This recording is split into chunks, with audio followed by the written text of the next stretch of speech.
Radio Ciudadana presenta México y sus historiadores, episodios y personajes de nuestra historia en voz de sus investigadores. Conducen Elsa Aguilar Casas y Pablo Serrano Álvarez.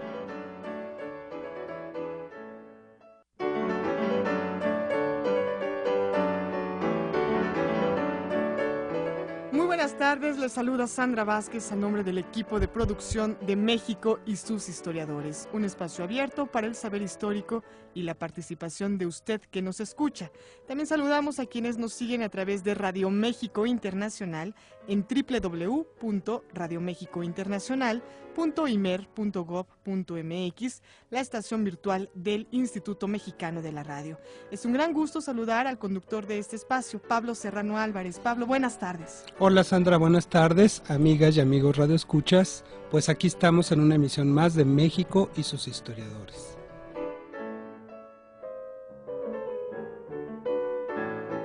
México es muchos Méxicos, y hoy sabremos un poco más de la historia del estado de Nayarit, enclavado en el occidente de la República Mexicana.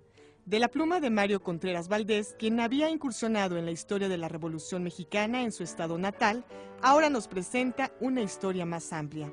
Del siglo XX, se sabe por ejemplo que Nayarit, junto con Colima y Jalisco, fueron regiones revolucionadas tardíamente, después del maderismo y el huertismo.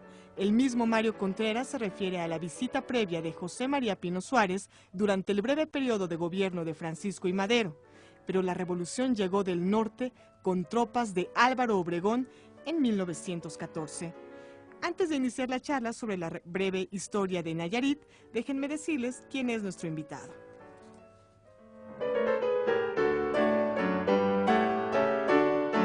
Mario Contreras Valdés es doctor en Historia por la Facultad de Filosofía y Letras de la UNAM, miembro del Sistema Nacional de Investigadores y profesor de tiempo completo en la Facultad de Economía de la UNAM, área de Historia Económica.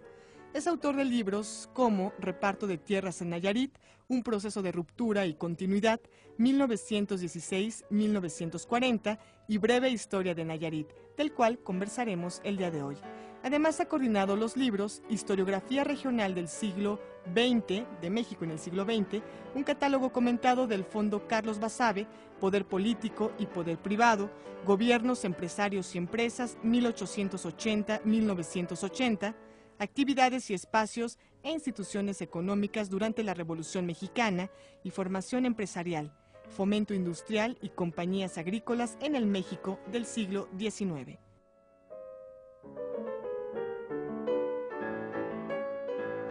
Antes de comenzar, le recordamos que puede participar en este espacio a través de sus llamadas telefónicas, expresando algún comentario o bien a través de una pregunta a los teléfonos 5604-8229, 5604-7926 o bien 01800-670-1680 si es que nos sigue en cualquiera de los estados de la República Mexicana. Recuerde que como cada semana tenemos obsequios. En esta ocasión se trata de 5 ejemplares del libro Memorias de Sebastián Lerdo de Tejada, que edita el INERM, así que llame, pruebe suerte y quédese aquí en este espacio. Adelante, Pablo.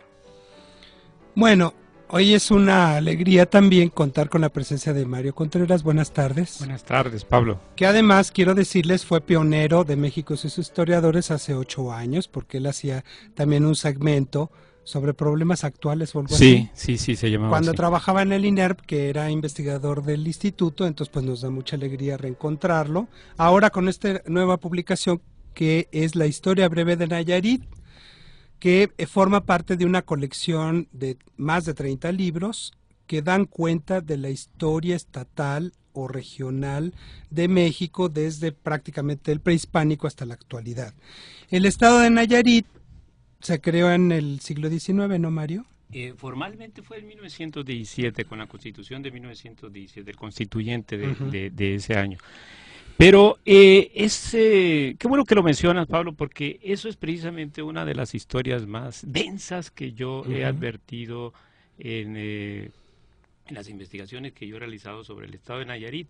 Y es una historia densa porque, bueno, encierra una serie de conflictos con otros grupos políticos, que se dieron durante todo el siglo XIX. Así es. Es una, creo que está abordado aquí en este libro, es un aspecto que yo no podía dejar de lado porque me parece importante, lo he considerado que es importante. Sin embargo, creo que ese es uno de los aspectos que merecen más atención. Claro. Cómo se fue desarrollando esas tensiones durante décadas entre un grupo político que estaba localizado en la ciudad de Tepic, que tenía sus conexiones, sus intereses con el puerto de San Blas, pero que entre San Blas y en Tepic había un camino que recorría y llegaba hasta la ciudad de Guadalajara y hasta la Ciudad de México. Bueno, no solamente los tepiqueños tuvieron intereses en San Blas, sino como tú sabes bien, conoces bien esta historia, los tapatíos, los hombres del comercio y de los negocios de la ciudad de Guadalajara tenían intereses fuertes en San Blas. ¿Cómo articular una historia regional, sobre todo en el occidente, porque bueno, lo que yo conozco más es Colima, estos dos como satélites de Guadalajara durante finales de la colonia, prácticamente siglo XVIII, siglo XIX, cómo articular una región que depende de un centro político, comercial, cultural como Guadalajara, que era un polo pues muy importante desde dinámico, la colonia, ¿no? Sí, no sé cómo habrá sido en el prehispánico, que también lo abordas en el libro. Porque si articular toda esa red de relaciones sociales, pues debe de ser muy difícil para el historiador. Sí, tiene que, estoy de acuerdo contigo, creo que tiene que ser desde varios aspectos, desde varios ángulos, abordarlo, porque no es uno, son varios, o son varios planos. Mira, yo ahora tengo claro lo siguiente, la historia fiscal, fíjate, la historia fiscal, la hacienda pública, creo que nos puede arrojar datos y sorpresas que ahora no las tenemos muy aclaradas, muy bien definidas. Hemos conocido de esto, de estos conflictos y de estas relaciones, de esta red, que es una red densa, es una red social, política, familiar, que todos sabemos así se desarrollaban las cosas, que no se quedan ni en Tepic ni en Guadalajara. Tarde o que temprano estas redes, estas familias desbordan ese territorio, ese espacio y llegan a la Ciudad de México, llegan a Europa, llegan a Estados Unidos, llegan a Sonora. Es una red de relaciones muy interesante, desde la cual podemos conocer aspectos interesantes del siglo XIX. Pero eso es así si lo consideramos desde un punto de vista endógeno, un punto de vista de adentro, del corazón de estas familias que yo he identificado son una docena de familias ricas y poderosas de Tepic que hacían posible que esta red se activara. Pero en estas familias, el centro, como bien lo señalas, que es la Ciudad de México, el poder político que está sentado en la Ciudad de México, mete su cuchara. Claro, porque le interesa. Y le interesa en precisos momentos cuando le favorece, cuando debe de activar o debe de instrumentar algunas decisiones para ver favorecido el poder central. Yo identifico un momento clave, o varios momentos claves. Yo creo que el año de 1846 y 1848, ahora sí agarrando más el ángulo de la historia, 1846-48 es un momento clave, determina cosas de la historia social y política del estado de Nayarit. Pero también 1867, cuando la mano de Benito Juárez se hace sentir en la ciudad de Tepic o en la ciudad de Guadalajara. En aquel entonces era como un territorio ahí cuyo centro era Tepic, ¿no? Sí, era cantón. ¿Te acuerdas que estaba la división política así en el estado de Jalisco y era el séptimo cantón? Comenzó en 1824, hay una división política administrativa, lo que hoy es el estado de Nayarit era el séptimo cantón de Jalisco. Era importante. Ahí como un espacio medio olvidadón, digamos, ¿no? En esa época. Y recordado, si era recordado por San Blas. Por San Blas, porque el comercio, ¿no? Por el comercio. Era por ahí por donde entraba, salía la mayor parte de los productos que llegaban también a la ciudad de Guadalajara. Viene de más atrás. Esto tiene hilo que pues alcanza las reformas borbónicas, la guerra de independencia. En fin, son momentos que van, en los cuales se va reflejando la importancia del puerto de San Blas. Así es. Pero también hay una minería activa, diría. Yo recuperaría ese otro elemento que es central. Hay una minería de plata. De hecho, hay una actividad minera que empieza desde el siglo XVI. Como dato, ¿no? Para un poco conectar esto que estamos diciendo y para recuperar ciertos hilos que vienen de mucho tiempo atrás. Hacia 1528 o 1530 se descubre una de las minas más importantes en lo que hoy es el estado de Nayarit, la mina del Espíritu Santo. Y es una mina que parece rindió una riqueza significativa, que es el origen de una de las familias coloniales que han estado presentes en la historiografía, los condes de Miravalle. Esa mina facilitó, bueno, pues que una familia forjara una de las fortunas más significativas. Y con eso, pues se crean haciendas, se crean ranchos, ¿no? La primera vida urbana. ¿Tú crees que esta simbiosis, digamos que identitaria, es el origen de las historias regionales en México? Porque pues es sintomático encontrar como que el mismo guión, ¿no? Sí, mira, Pablo, tú conoces muy bien la historia regional. Desde el punto de vista académico sabes el origen, la trayectoria que ha tenido, las discusiones, los debates, has estado en el centro de ese debate académico. Pero eso es la recuperación de aspectos locales, regionales, de preguntas que vienen de la academia, ¿no? Entonces, la academia hizo muy bien, yo creo que hizo muy bien, y bueno, la academia desde la historia regional, pero esa academia, Pablo, que recupera la historia regional, lo hace, rinde mayores frutos cuando no se cierra. Cuando los historiadores regionales están atentos, se toleran y fomentan a otras disciplinas, ¿no? Eso lo hicieron muy bien desde los años 90. Ese es uno de los elementos centrales del despegue de la historia regional mexicana. Así es. Sabemos que es porque se abren archivos, porque hay fomento a las investigaciones regionales, se crean universidades locales, sí, cierto, pero pondría yo por delante a un grupo de historiadores que tienen cierta sensibilidad. Llegaron a ese momento, a la década de los 90, con cierta sensibilidad, muy formados, y diría muy formados en distintas disciplinas.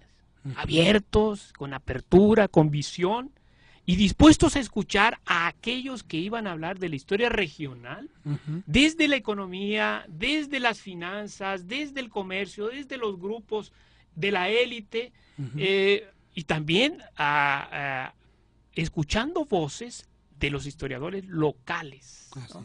Que hay toda una discusión al respecto, porque cuando se habla de historia regional, todavía en la actualidad, dicen, ay, qué aburrido, ¿no? Porque son como universos ahí medio guardaditos, ¿verdad? Con historias menudas, como decía don Luis González y González, digamos el gran impulsor de la historia regional desde la década de los 60. Y bueno, decías, pues la historia de Tepic o de Nayarit, pues qué puedo aprender de ella, ¿no? Yo creo que hemos llegado a un momento de mucha madurez en ese aspecto para entender las historias regionales, las historias estatales, porque ahí hay toda una discusión también. ¿Qué es historia regional? ¿Es historia estatal? ¿Es historia local? ¿Qué significan el conjunto de historias y datos regionales para entender mejor nuestra historia, que eso es de lo que se trata, ¿no? ¿Cuál es tu postura en este libro al respecto? Bueno, mira, estás hablando justamente de uno de los temas que, o de los asuntos o de los aspectos en los que quedaron en el aire. Nunca se llegó a un acuerdo. Hubo libros completos, varios libros completos que intentaron concentrar esa discusión y esa información, y nos deja al final, o hasta ahora, que no hay un acuerdo de la historia regional. Pero es uno de esos temas que, como la historia de la globalización, Así es. tampoco se ponen de acuerdo. ¿Qué es la historia de la globalización? ¿Cómo comienza? ¿Hasta dónde llega? ¿Cuál es la diferencia entre la historia global y la historia de la globalización? ¿La historia mundial? ¿Qué? Pero a partir de esas preguntas que no obtienen una respuesta contundente, no obstante, se avanza. Porque en las preguntas y en el interés de los historiadores se llegan a nuevos enfoques, nuevas perspectivas. Por ejemplo, ahorita está muy mencionada la historia del Atlántico, ¿no? La economía del Atlántico y qué ha hecho la historia del Atlántico. Y esa historia se ha enriquecido enormemente. Desde la visión europea, anglosajona y caribeña, claro, también, ¿no? Están surgiendo, se están publicando libros valiosísimos al respecto. Entonces, pongamos ese asunto en estos micrófonos como un asunto que ha quedado así. No es culpa de nadie, ¿eh? No, claro. Es parte de Don la Luis avance. González decía que para redimensionar la historia regional y local en este país era necesario universalizarla. Cierto. Es decir, que la hacienda esta que tú mencionas, de esta familia, de los condes de por los ejemplo, condes de Miravalle, ¿no?, sea de interés universal, ¿sí?, de un interés del conocimiento de cómo surgió este territorio llamado Nayarit, cómo se configuró a partir de un conjunto de relaciones sociales, a partir de un esquema político, a partir de un esquema también cultural, identitario, y de su economía. Son como varias interrelaciones ahí, ¿no? Entonces, ahora se hace este magnífico proyecto de rescatar las breves historias de finales de los 90s, que ahora es una segunda edición, y vamos a tener aquí a Alicia Hernández, que es la impulsora de este gran proyecto, en un par de programas, en un par de semanas más. Pues es muy interesante porque es como que entender al país a partir de sus fragmentos, ¿no? Entonces, esa es la universalidad de la historia regional, a mi entender. Sí. ¿No? Y bueno, hay un ejército de historiadores, este programa está dedicado a los historiadores, y bueno, siempre hablamos de cosas políticas, de personajes, de relaciones internacionales, y como que nos había hecho falta como traer gente que hace historia regional para revalorar un poco el trabajo del historiador regional y conocer acerca de estas historias que configuran nuestra identidad nacional, ¿no? Pues muy oportuno, porque justamente Nayarit está estrenándose ahora. Se están estrenando esta nueva versión de las breves historias, y efectivamente es uno de los proyectos que yo creo que valiosos. Bueno, entre otros, porque Alicia, también déjame decirte, es alguien que está siempre activa. Sí, siempre activa, ¿no? Bueno, y entonces Nayarit surge, digamos, como un espacio más o menos con cierta identidad a partir de la colonia, ¿no? Mira, Pablo, yo creo que hay varios momentos. Hay varios momentos. Un momento importante, y lo coloco como un momento que merece atención, que merece ser investigado. Pienso que entre aquel momento en que Nuño Beltrán de Guzmán llegó y él lideró un proyecto político para Nueva Galicia.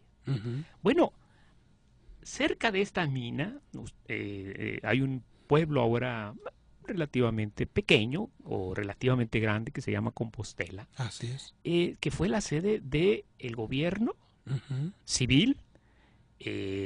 Fue también el lugar, el asiento del obispado y la audiencia.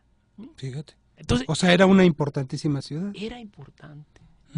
Y, bueno, y lo deciden porque está esa mina rica, ¿no? Claro. Pero este proyecto, este primer proyecto, estamos hablando de los años de 1536 aproximadamente a 1548. O sea, entre 10 y 15 años ese proyecto es concreto, tomó forma. Pero en 1560 ese asiento de esos tres poderes que estaban en esa localidad pequeña se mueve a la ciudad de Guadalajara. ¿No? Porque, bueno, se ha explicado, se ha mencionado, se ha investigado al respecto. Bueno, la ciudad de Guadalajara le benefició, pues, claro, ser sede de los poderes públicos, ¿no? Religiosos, de la audiencia, sede de los poderes militares, pues por supuesto. ¿Por qué lo movieron allá? Bueno, quizá tengan razón quienes opinan que fue porque las minas de Zacatecas fueron de tal riqueza que el interés político llevó a que se moviera de Compostela a la ciudad de Guadalajara. Ese es un primer momento que da identidad. De hecho, los nayaritas, cuando se remontan a los orígenes de esta entidad, pues bien o mal hacen referencia a ese suceso, a esa década y media o a esas 2 décadas. Bueno, pues ahí estuvo, es Compostela y ni más ni menos que sede de los poderes. Un segundo momento fue ya el siglo XIX. El siglo XIX, cuando San Blas es el puerto más importante. El comercio. Además, San Blas, bueno, vinculado con toda la cuenca del Pacífico, claro, pues hacia Sudamérica, hacia todos los, Asia, Estados Unidos, etcétera, pues mega importante, porque por ahí pasaba mucho comercio, ¿no? Para medir la importancia y hacérselo saber a los radioescuchas, 2 caminos eran importantes, ¿no? El de Veracruz, México, sí, Guadalajara, claro. San Blas. Y alrededor de esos caminos, que ahora, bueno, pues son otra cosa, son supercarreteras, se tejieron un sinnúmero de proyectos. Bueno, que los de Sonora te dirán, no, es que es Guaymas. Sí, claro. ¿No? Claro. Y los de Sinaloa, no, pues ¿qué pasó? Mazatlán. Y los de Colima te dirán, no, cuidado, porque Manzanillo fue un puerto importante. Y luego nos vamos con los oaxaqueños, ¿no? Y dirán, bueno, pues es que Salina Cruz, sí. Y los de Guerrero, pues Acapulco, sí, ¿verdad? Sí. O sea, era una serie de polos, digamos, comerciales, ¿no? Sí, sí. Y polos comerciales lo eran porque en los cuales se movía una riqueza importante. Claro. Ahora, dime una cosa, pasan 3 siglos después de lo de la mina famosa, sí, para que el territorio nayarita empiece cierto desarrollo gracias al puerto de San Blas. Sí, sí, sí. Ahora, hay un elemento que merece ser agregado en esta historia, es la de los extranjeros que llegan. Que eso fueron fundamentales en el 19. Fundamentales, ¿no? Tú sabes bien que llegaron alemanes, ingleses, españoles, de las distintas regiones de España, pero fundamentalmente vascos, del país vasco, sí, claro, llegaron y se asentaron en el puerto y en la ciudad de Tepic. Y yo creo que esta información que traían los extranjeros en su cabeza, comercial, institucional, empezaron a madurar este proyecto. Un proyecto que... Pero perdón, Mario, sí. ¿Era un proyecto intencional? No.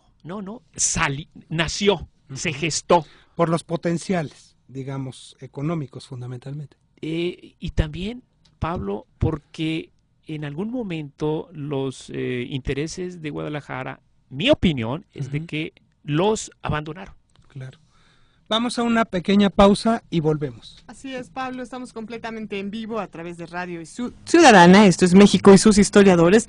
Llámenos 5604-8229, 5604-7926 y 01800-670-1680, o bien mándenos un tuit a través de @rciudadana660, porque hoy tenemos para usted el libro Memorias de Sebastián Lerdo de Tejada, editado por el INERM.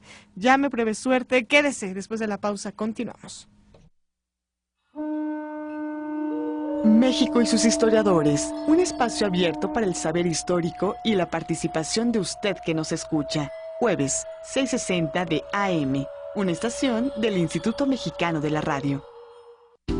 Aquí producimos, programamos y transmitimos radio pública con 50,000 watts de potencia. XEDTL. Somos Radio Ciudadana. Todas las versiones. 660 AM. Mayorazgo 83, Colonia Joco. Primer piso de la torre de radiodifusoras. Código postal 03330 en la Ciudad de México. Radio Ciudadana es una emisora del IMER, Instituto Mexicano de la Radio. Así suena el Instituto Mexicano de la Radio. Así también suena el IMER. Una sola identidad sonora. 18 emisoras con personalidad propia. 28 años de estar a su servicio. Por una radio participativa, incluyente y plural. IMER. ¿Usted ha sido espantado por las molestas ratas que tratan de colarse por su línea telefónica? Bueno. Escúchame bien, tengo a tu pariente secuestrado. La solución para acabar con ellas es muy fácil. Solo cuelgue sin darles información. Denúncielas y listo. La mayoría de las llamadas de extorsión son falsas. Si le llaman, no se alarme y denuncie al 5533-5533. Procuraduría General de Justicia del Distrito Federal, pgjdf.gov.mx. Solución efectiva contra ratas y ratones de dos patas. En México nunca tantas familias habían podido comprar su propia casa, gracias al manejo responsable de la economía que permite las tasas de interés más bajas en décadas y al anticipo con el que apoyamos a las familias más pobres. Ahora es más fácil adquirir tu propio hogar. En menos de 5 años, casi 3 millones de familias mexicanas ya tienen casa propia y un patrimonio para sus hijos. Con hechos, construimos un México más fuerte. Quinto informe de gobierno. Gobierno federal. Este programa es público ajeno a cualquier partido político. Queda prohibido su uso para fines distintos a los establecidos en el programa. Amigas y amigos, estamos unos días de la presentación del quinto informe de gobierno y mi objetivo primordial es informarte a ti y a todos los ciudadanos sobre la situación de nuestro país, sobre sus retos, sus desafíos, sus problemas, sus logros. Y creo que una de las mejores maneras de informar es respondiendo directamente a tus inquietudes. Precisamente por eso, todos los días converso con mexicanas y mexicanos de distintas regiones del país y escucho sus opiniones, sus sugerencias, sus críticas, porque eso enriquece la labor del gobierno y además nos ayuda a servirte mejor. Hoy queremos aprovechar las nuevas tecnologías para dialogar con más mexicanos. Por eso, a lo largo de estos días vamos a estar recibiendo en este espacio preguntas de todo el público. Te invito a que participes. Envía tus preguntas en texto o en video y también vota por las que te parezcan más relevantes y que yo deba contestar. El 5 de septiembre responderé en vivo a las preguntas que sean más votadas por el público. Así que te espero aquí para entablar este diálogo. Muchas gracias.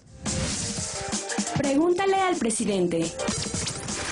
Como parte del quinto informe de gobierno, el presidente Felipe Calderón va a responder directamente a las preguntas de la gente. Para poder preguntarle, tienes que entrar a www.presidencia.gov.mx y entrar a la sección Pregúntale al presidente. Ahí encontrarás un mensaje del presidente invitándote a participar, así como las instrucciones para hacerlo. Para colocar una pregunta, el sistema te pedirá que tengas una cuenta de Google. Si tienes un correo de Gmail, pon tus datos para ingresar a tu cuenta. Si no tienes Gmail, crea una cuenta de Google con cualquier otro correo electrónico que tengas. Una vez entrando, podrás colocar preguntas en cualquier tema que te interese: economía, educación, infraestructura, medio ambiente, política social, salud y seguridad. También podrás hacer un vínculo a un video que tú mismo hayas subido a YouTube, donde te hayas grabado haciéndole la pregunta al presidente.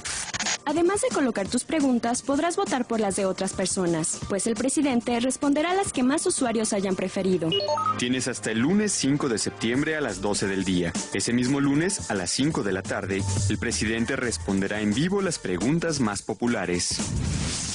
Mi nombre es Gisela Gómez y a mí me gustaría preguntarle al presidente por qué todavía hay tanta gente tan pobre. Una pregunta a él. Pues yo quisiera que el presidente hiciera todo lo posible de sacar adelante el pueblo. Mi pregunta al presidente sería, ¿cuál es su banda favorita de los 70s? Lo que sí le preguntaría, ¿por qué faltan programas para verdaderamente integrar laboralmente a personas con discapacidad. El tema de la inseguridad. Y lo que le pregunto al presidente es por qué no hay más universidades para darle más oportunidad a los jóvenes. ¿Por qué no se promueve que... Felicito al presidente Calderón por el esfuerzo que ha hecho por México.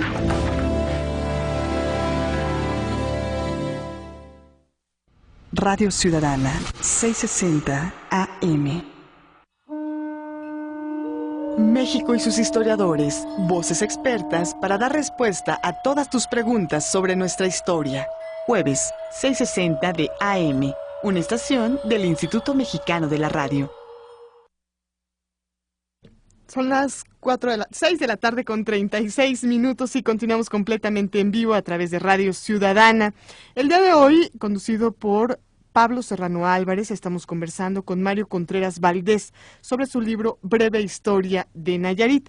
Le invitamos como cada semana a consultar la página del INERM, cuya dirección es www.inerm.gov.mx, para que lea los expedientes digitales INERM que cada semana ofrecen distintos ensayos históricos. Y a partir de mañana contamos con la fundación del Banco de México de Miguel Alesio Robles. Renuncia de Pascual Ortiz Rubio a la presidencia de la República de Pablo Serrano Álvarez. No se lo pierda, recuerde www.inerm.gov.mx, los expedientes digitales INERM. Gracias, Sandra. Bueno, creo que en muchos estados, Mario, o en muchas regiones, fue muy influyente como que el germen del capitalismo, ¿no? Llegan un conjunto de extranjeros, ¿no? Como a mitades del siglo XIX, y como que distribuyen el capital entre la industria, la manufactura, las haciendas, la agricultura, la agroindustria, y entonces se va creando como el espacio de lo regional, digamos, ¿no? Creo que es el caso de Nayarit. Sí, sí. Y a partir de ahí como que adquieren una importancia inusitada, ¿no? Sí, sí. En Nayarit fue sintomático esto como cantón, como territorio, ¿no es cierto? Bien, sí, sí.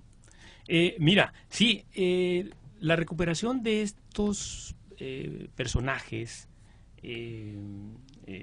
está en todos los estados. Ha habido múltiples historias, trabajos colectivos que dan cuenta de ellos por origen, libaneses, vascos, ingleses, estadounidenses, alemanes.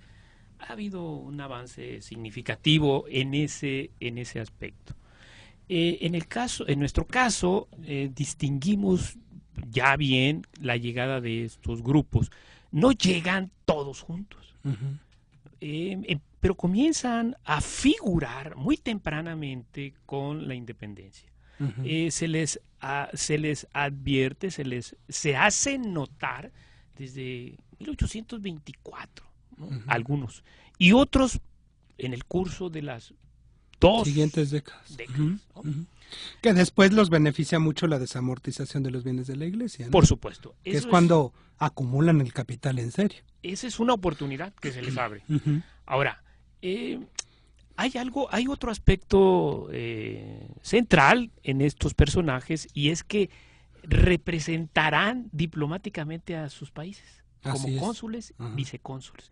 Llegan y no han tardado muchos meses cuando ya están representando a la majestad británica, a los intereses comerciales de lo que hoy es Alemania, de los intereses comerciales españoles, en fin. Ese es algo que también vale la pena mencionar.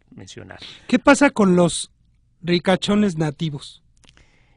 Que vienen desde la colonia, porque esas familias pues tienen como que tierritas, pero como que no circulan el capital, ¿no? Sí. Esa es justamente la virtud de estos personajes que llegan, que encuentran la fórmula para la riqueza local a concretarla, hacerla efectiva. Bueno, tú sabes, hay minas que pueden estar ahí, pero si no se explotan, si no se les da el sentido comercial, si no se les acerca cierta tecnología, pues esas minas no producen en todo su potencial. Así es. ¿No? Bueno, pero esta riqueza minera, además, pasa por otro campo o dimensión, que es el contrabando.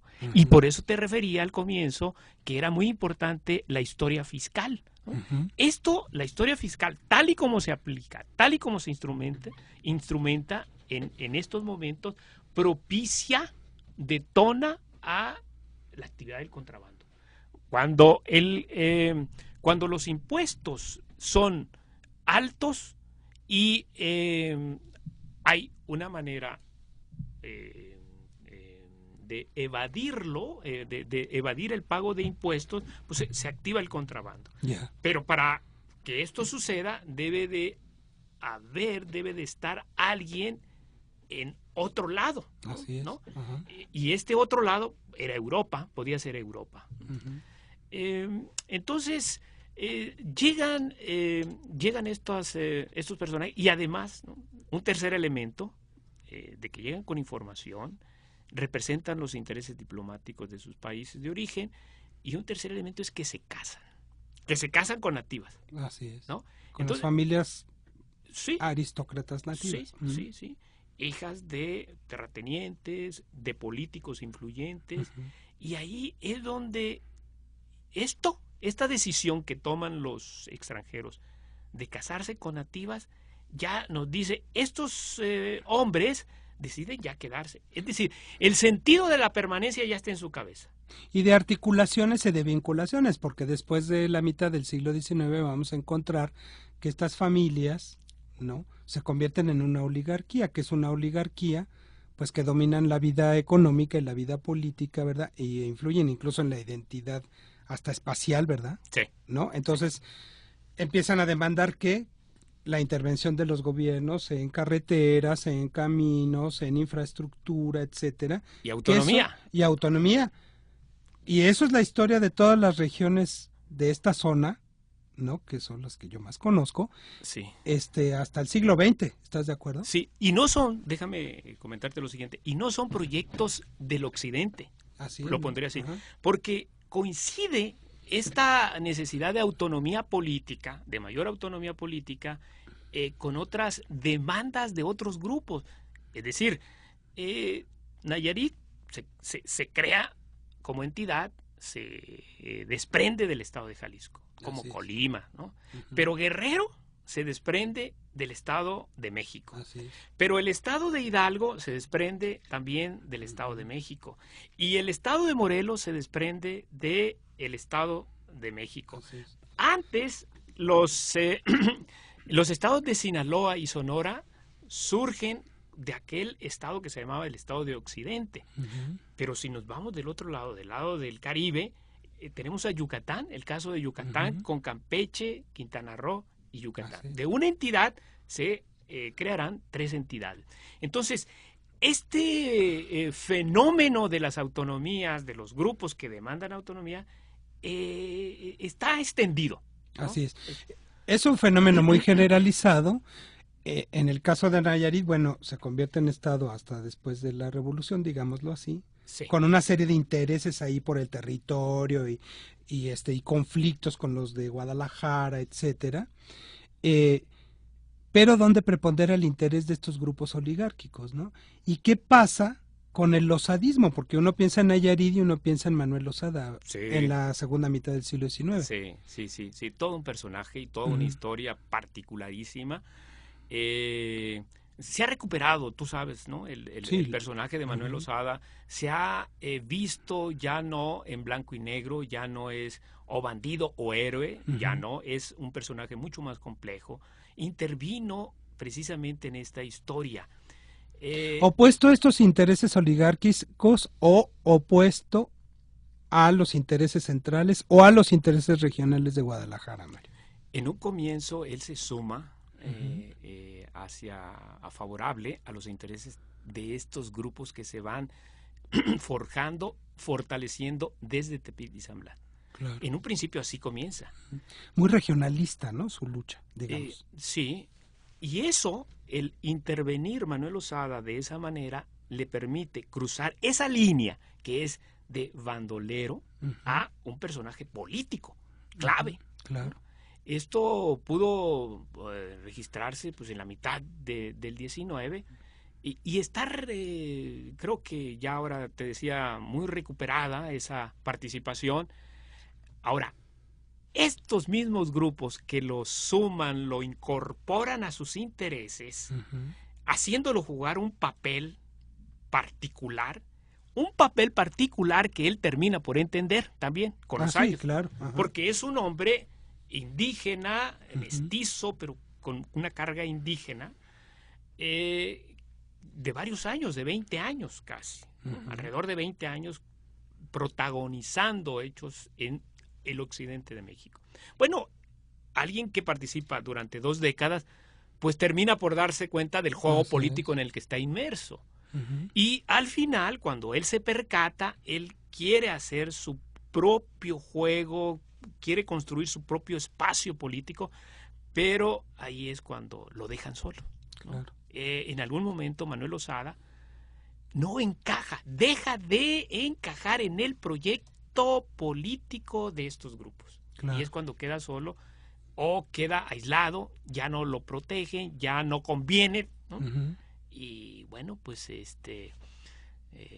bueno, y después desaparece el losadismo como movimiento, y es cuando viene una consolidación de los grupos oligárquicos estos, ¿no? En Nayarit. De otra manera. Que ya es en el porfiriato, digamos. Exactamente, ya de otra manera. Que ahí es el esplendor, Mario. Cuéntanos un poco de estos grupos en el porfiriato. Sí, tú sabes, Pablo, y muchos de los radioescuchas sabrán que si tenemos una época de crecimiento económico en México, sostenido, diría, no es un crecimiento económico de 2 años, 3 años, como es lo que nos caracteriza en buena parte del siglo XX y en buena parte del siglo XIX. Este es un periodo de crecimiento económico sostenido, prolongado y de un nivel alto de crecimiento, ¿no? Es mano dura, ¿cierto? ¿No? No lo ignoramos, pero está ahí. Y en buena medida es de este crecimiento económico que distingue ese régimen, ese periodo del porfiriato, pues es porque les da juego, conviene, embonan los intereses del centro con los intereses locales, ¿no? Claro.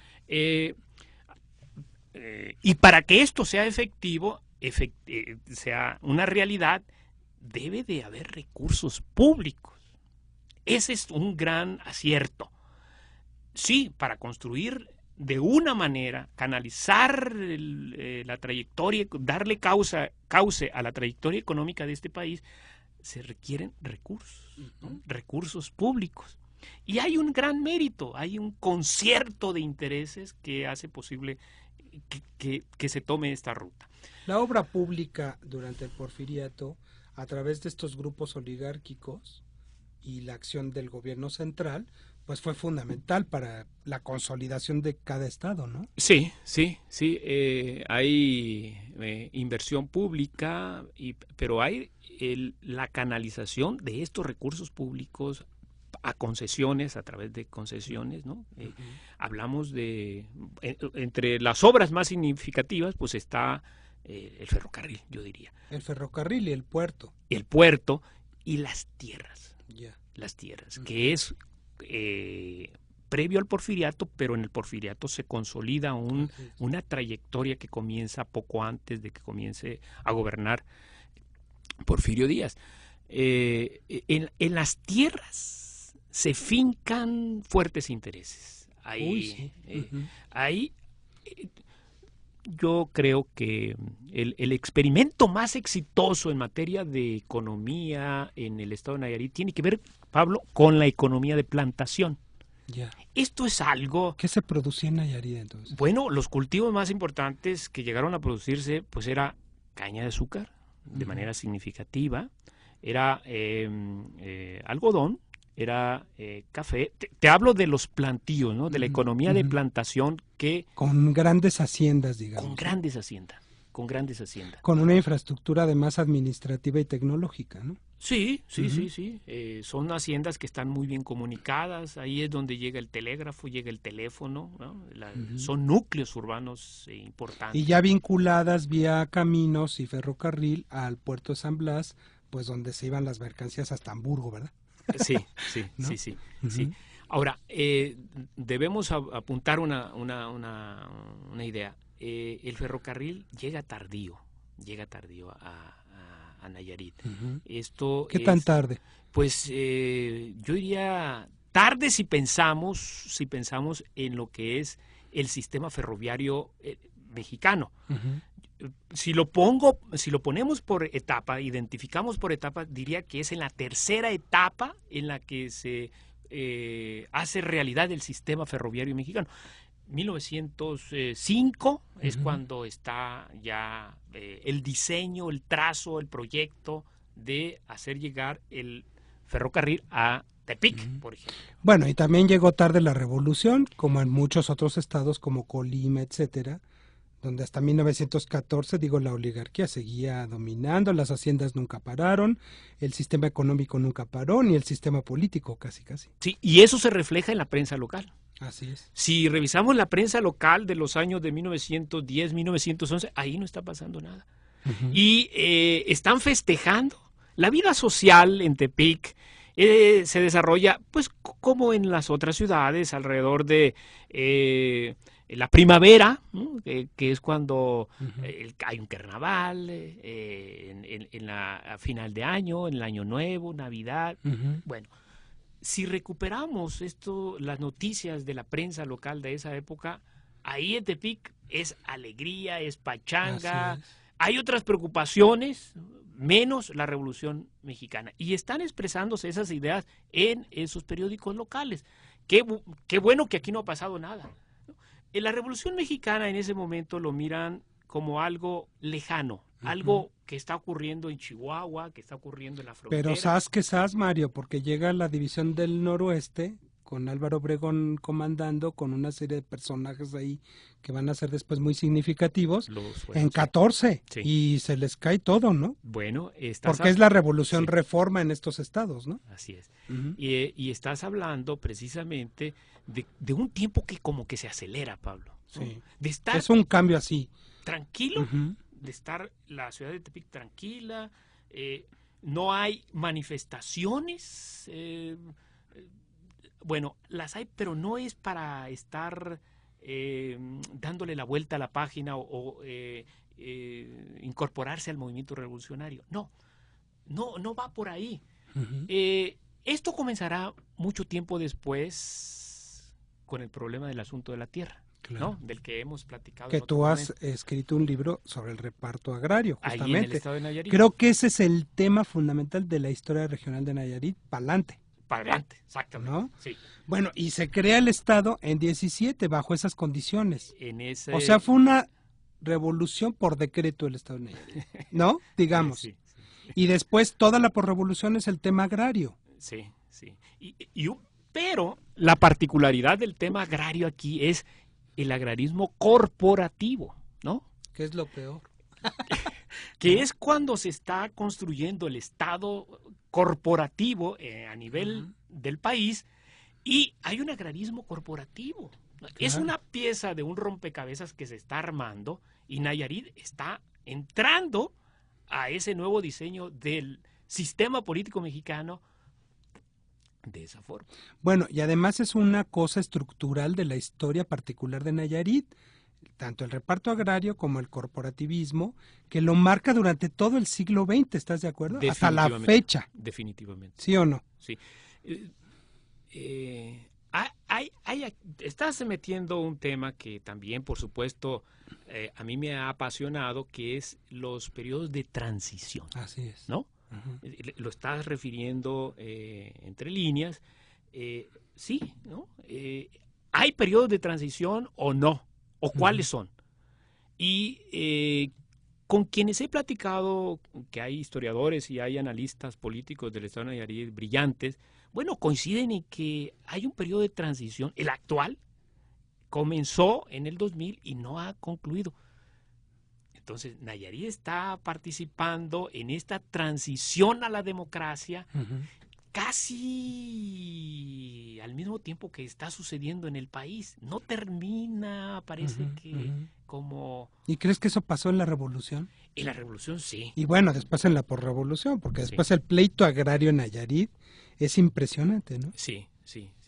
Bueno, es con esta historia, de la historia agraria de los años de 1916 hasta 1940, que podemos entender cómo se desplaza del desplazamiento de esa oligarquía que hablábamos hace un momento.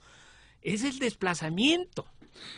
¿El reparto agrario significó la destrucción de las haciendas y de estas familias?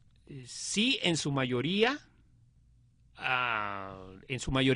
Sí, sí. ¿Y qué pasó con el puerto de San Blas? Porque se vino abajo, ¿verdad? Sí, se vino abajo mucho antes. El puerto de San Blas era importantísimo hasta la mitad del siglo XIX. Pero yo explico el debacle del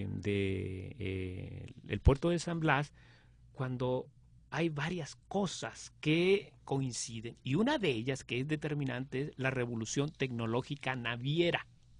Fíjate. ¿No? San Blas fue importante cuando los navíos, cuando los barcos eran pequeños. Pero una vez que se construyeron las grandes moles, ¿no? Pues ese pequeño puerto, no.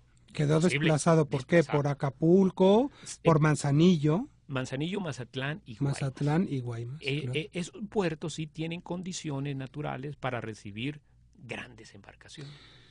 Mario, algo que me preocupa de la historia de Nayarit es, ¿qué pasó con los huicholes? Los huicholes. Mira, yo creo que es una historia que nos debemos. ¿Están marginados de la historia regional? Sí, fíjate que muy recuperados por antropólogos extranjeros. Más recuperados por... Más por el guayule que por la característica histórico-social de estos grupos, ¿no? Aunque no dejan de estar presentes, ¿no? ¿Es parte de la identidad de Nayarit? Sobre todo identidad electoral, mano. A veces los recuerdan más en estos procesos electorales, desgraciadamente. Están en una región marginada, en la sierra, en la zona serrana del estado de Nayarit, con una participación política, yo creo, en mi opinión, es menor, marginal, con una participación en la vida de los nayaritas muy tibia, muy esporádica. Así es. No están articulados de manera permanente, ¿no? Claro. Y ahora hay menos razones, Pablo. Cuando había empleo en la costa, a través de ciertos cultivos comerciales, estas familias de huicholes o coras bajaban en algunos meses del año y se incorporaban a las faenas, a la pizca, al corte del tabaco. Pero ahora hasta eso ya se les ha dificultado. Claro. Ya no bajan en esos meses de abril, mayo, que era cuando se cortaba el tabaco, ¿no? Y ahora pues no tienen oportunidad. Claro. ¿Cómo incorporarlos a la vida diaria, ¿no? del estado de Nayarit si no es empleándolos o de qué manera? Salvo con sus artesanías, que son muy bonitas también. Bueno, nos dice nuestra querida amiga Hilda de San Román, que siempre nos llama y que siempre está presente en el programa, que fue a Nayarit, Mario, buscó bibliografía y no encontró nada. Bueno, este libro maravilloso que se llama Historia Breve de Nayarit, publicado por el Colegio de México y el Fondo de Cultura Económica, cuyo autor es Mario Contreras Valdés, pues les dará una idea de la historia general de Nayarit. Pero bueno, hay otros autores, ¿no? Sí. Jan Meyer para el osadismo, Pedro Luna para la revolución y el porfiriato. Sí. En fin, hay una producción muy interesante. Claro, este libro es muy, va a ser muy popular porque está publicado acá en el centro, ¿verdad? Por nuestro amigo Mario Contreras, que lo presentará próximamente en Nayarit, seguramente. Sí, es el fin, es el propósito, sí. Mario Contreras, muchas gracias por venir a México, sus historiadores. Oye, ha sido un placer, un gusto, me ha alegrado mucho estar aquí.